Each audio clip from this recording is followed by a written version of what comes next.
અત્યારે જે young કપલ્સમાં divorce થાય છે એના 3-4 મોટા કારણોમાંનું એક કારણ ઈગો છે, અહમ છે. કારણ કે અત્યારે બે જણા ભણેલા હોય, ભણવાનું તો દરેકે હોય, દીકરો હોય કે દીકરી હોય, સારામાં સારું ભણવાનું, સારામાં સારા ભણાવવાના, પણ બે જણા ભણેલા હોય એટલે પછી કોમ્પ્રોમાઇઝની ભાવના ઓછી થઈ જાય. પેલો કે આઈ એમ ચાર્ટર્ડ એકાઉન્ટન્ટ, તો પેલી કે આઈ એમ MBA, તો પતી ગયું. એને MBA નું ગુજરાતી આવડે છે ને, બધાને ખબર છે, મને બધું આવડે.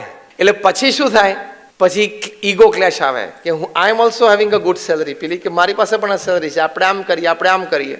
ડિફરન્સ ઓફ ઓપિનિયન આવે. પણ પ્રોફેશનલ્સ બંને હોય એ સારું છે, કંઈ ખોટું નથી, પણ એ લાઈફમાં કોમ્પ્રોમાઇઝ કરીને રહેતા ના આવડે તો તમારું ભણતર નકામું થઈ ગયું. ભલે તમે CA થયા ને MBA થયા ને MBBS થયા, પણ if you cannot learn to compromise and live together as a family, all your education goes to ashes. તો પછી એ બધું બળી જાય. ભણતરનો અર્થ જ એ છે કે આપણે વ્યક્તિ સાથે સુમેળે રહી શકીએ. That is education.